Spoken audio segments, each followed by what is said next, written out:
दिसंबर के महीने की ठिठुरन भरी कड़ाके की सर्दी में रामस्वरूप जी अपनी पत्नी आभा जी को काम करते हुए देख रहे थे। उनसे जब रहा ना गया तो वो पत्नी को टोक ही दिए, अरे आओ जी, जरा बैठकर आराम भी कर लो, इतनी सर्दी में क्यों अपनी जान दे रही हो। आभा जी सकुचाते हुए कहने लगी, अभी देख रहे हो समय क्या हो रहा है। अभी तुम्हारे लाडले बेटे आएंगे और उनकी शिकायतें शुरू हो जाएंगी। अभय कहेगा, मम्मी ये सब्ज़ी पसंद नहीं, दूसरी बना दीजिए। तो अमन कहेगा, मम्मी मेरे कमरे में आज सफाई नहीं हुई है। आप करती ही क्या हैं दिन भर। आप बोलिए तो पार्ट टाइम नौकरी के साथ घर गृहस्थी भी मैं ही संभालूं। बस मेरा संजय ही है जिसे अपनी माँ का दर्द नज़र आता है। बेचारा अपनी पढ़ाई के साथ साथ मेरे साथ लगा रहता है। रामस्वरूप जी रोष में कहने लगे, अगर अभय को तुम्हारे हाथ की बनी सब्जी नहीं पसंद आती तो शादी क्यों नहीं कर लेता। वैसे भी शादी लायक हो चुका है। और अमन आया बड़ा साफ सफाई का ज्ञान देने वाला। अरे तुम पार्ट टाइम ही काम कर रहे हो, कोई राजा महाराजा नहीं हो। झाड़ू तो उठा ही सकते हो। और चाहिए इनको जॉब वाली पत्नी। बेचारी माँ पर इनको कोई दया वया नहीं है। यह 3 मंजिला घर की पूरी सफाई अकेले करती हैं। इस घर को तुमने ही संवारा है, मेरे घर की लक्ष्मी जो हो तुम। रामस्वरूप जी को 3 बेटे हैं।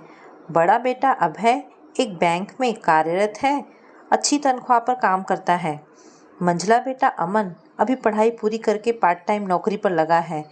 और सबसे छोटा बेटा संजय अभी पढ़ रहा है। रामस्वरूप जी एक सरकारी निष्ठावान तथा समर्पित कर्मचारी हैं। वो बड़े मेहनती हैं। अपनी सीमित आय में उन्होंने न केवल बच्चों को पढ़ा लिखा कर काबिल बनाया, बल्कि इस महंगाई में अपना खुद का 3 मंजिला घर बनवाया है। रिटायर होने में अभी काफ़ी साल हैं। इन सब जिम्मेदारियों को ढोते ढोते वो खुद भारी बोझ तले दब से गए थे। इसीलिए उन्होंने अपनी निजी ज़रूरतों को बहुत सीमित कर लिया था। अक्सर पैंट शर्ट की जगह वो मोटे खद्दर का कुर्ता पजामा पहना करते। कुछ पैसे बचाने के लिए ऑफिस तक 1.5 किलोमीटर का रास्ता पैदल तय करते। परिचितों में उनकी छवि एक कंजूस व्यक्ति की बन गई थी। बस अब उन्हें बेटों की शादी करनी है। आभा जी अब अभय के लिए रिश्ते पूछने लगी। अभय को घरेलू लड़की पसंद थी, इसलिए खोजबीन के बाद कामिनी पसंद आई। कामिनी ज़्यादा पढ़ी लिखी नहीं थी। कामिनी 3 बहनों में सबसे बड़ी थी।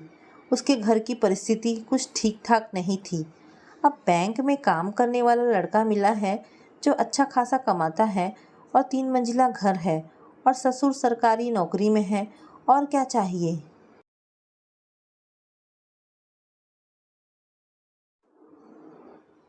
लड़की और लड़का एक दूसरे को पसंद कर लेने के बाद शादी पक्की कर दी गई।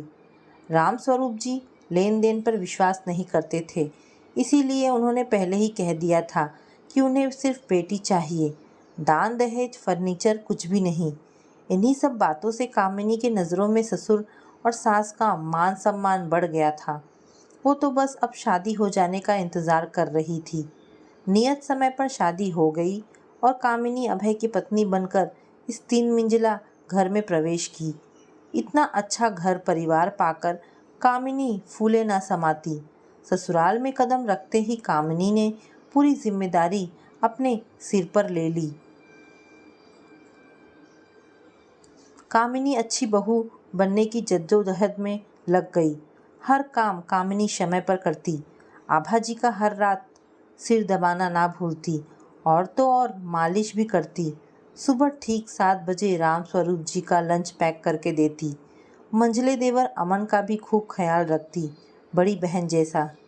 ऐसी बहू जिसे भी मिल जाए उसकी नसीब खुल जाए।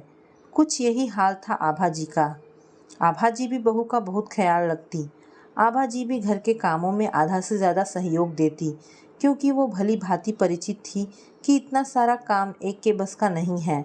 और यह बात भी थी कि वो अच्छी बहू मिल जाने का फ़ायदा नहीं उठाने वाली। आखिर वो भी किसी की बेटी है, और माँ तो अपनी बेटियों की मदद तो करती है। सारे मोहल्ले की सास के लिए कामिनी एक अच्छी सर्वगुण संपन्न वाली बहू का उदाहरण थी। धीरे धीरे समय का पहिया घूमता गया और इसी बीच मंझले बेटे अमन की अच्छी मल्टीनेशनल कंपनी में नौकरी लग गई।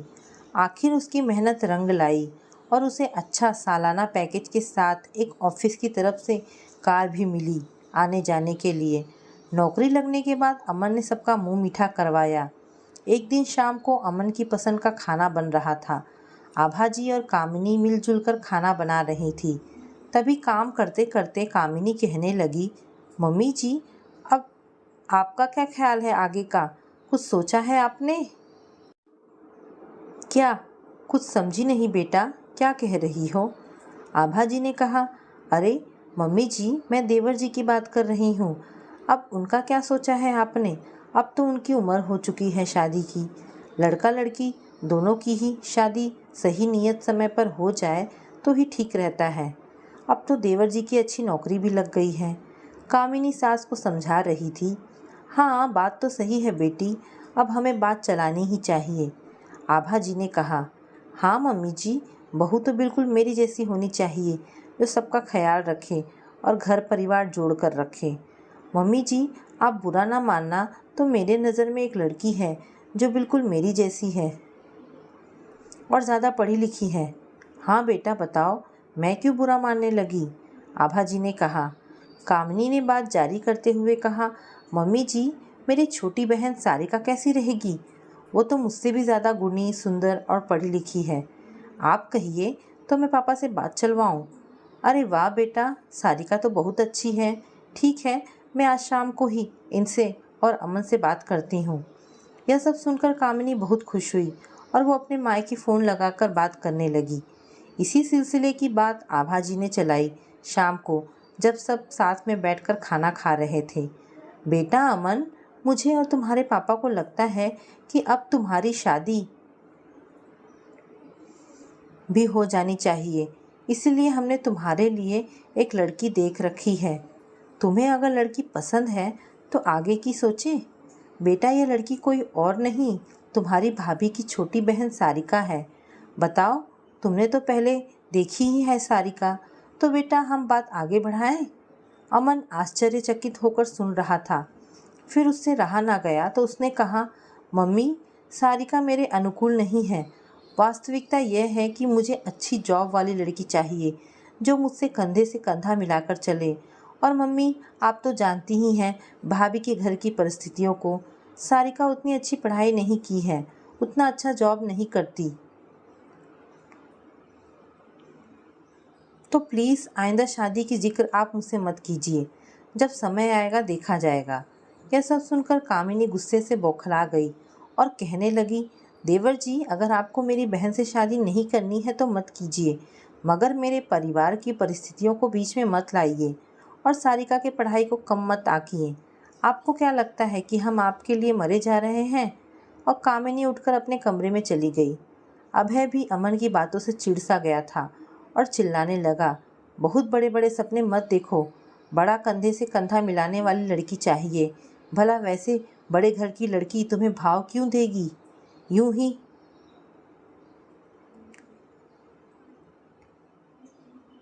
लटके रहो आसमान पर। और अभय पत्नी को मनाने अपने कमरे में चला गया। रामस्वरूप जी और आभा जी को बहुत बुरा लगा आज की इस घटना से। उस दिन के बाद ही कामिनी बिल्कुल बदल सी गई और खफा खफा सी रहने लगी। काम भी वो पहले जैसे हंसी खुशी से नहीं करती और हर बातों पर ताना मारती। आभा जी को लगता कि कामिनी सबसे नाराज़ है, इसीलिए ऐसा कर रही है।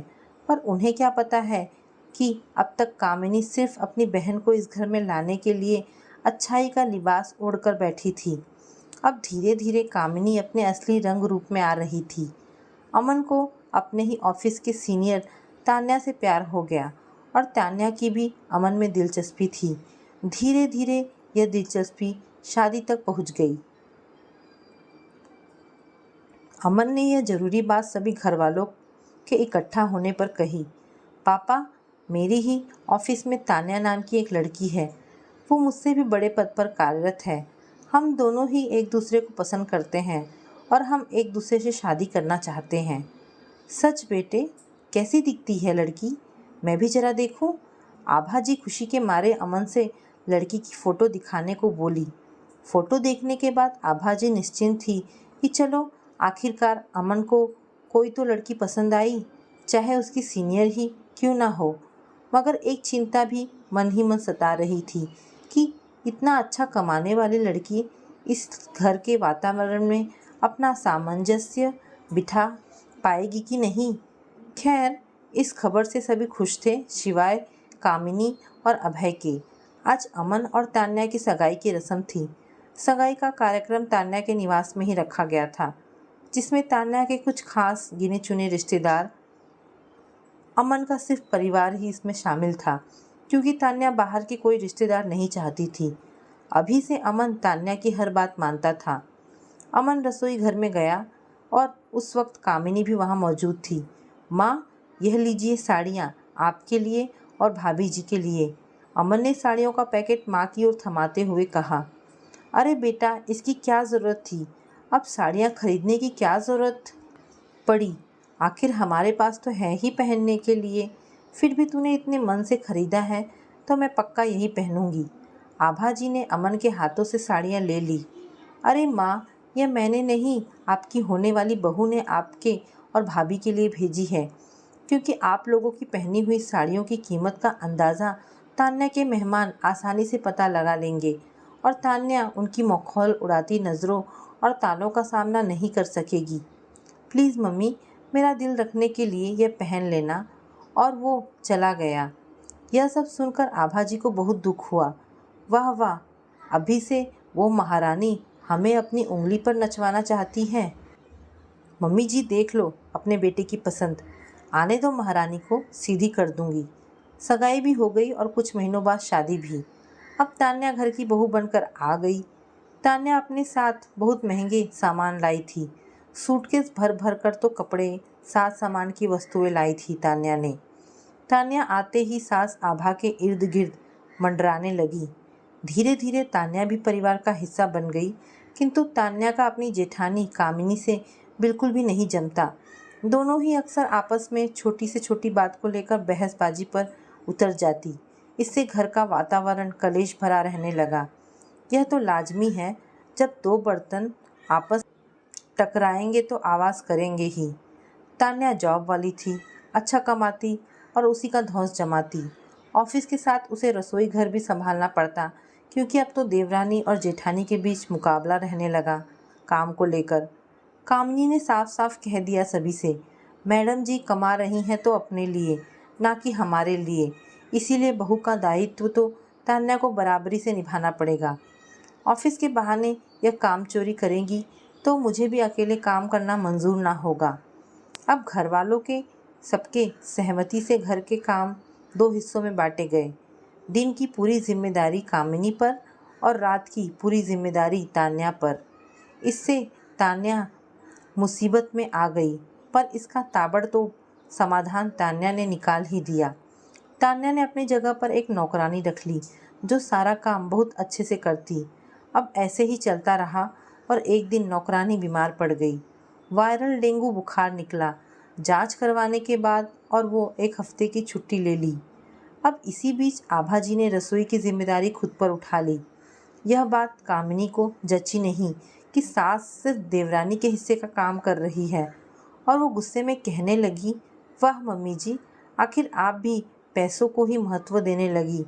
कमाऊ बहू मिली ही नहीं कि उसकी जी हुजूरी आप भी करने लगी। जाओ, मैं भी अब से अपना काम नहीं करूँगी। जैसे आप देवरानी का काम कर रही हैं, आप मेरा भी करिए। और कामिनी ने काम करना छोड़ दिया। अब बेचारी सारा दिन आभा जी कामों में लगी रहती और एक दिन वो सिर पकड़कर बैठी हुई थी। राम स्वरूप जी को पत्नी की हालत देखी नहीं गई और उन्होंने शाम को सबको फटकारा। इसी को मुद्दा बनाकर मंझला बेटा और बहू ने अब अलग होने का फैसला किया। पापा, अब हम यहाँ नहीं रह सकते। आदमी कमाता क्यों है? सुकून के लिए, और यहाँ भाभी के रहते सुकून मिलने से रहा, इसीलिए हम जल्द ही यहाँ से चले जाएंगे। कामिनी अपना नाम सुनकर कहाँ शांत रहने वाली थी। वो भी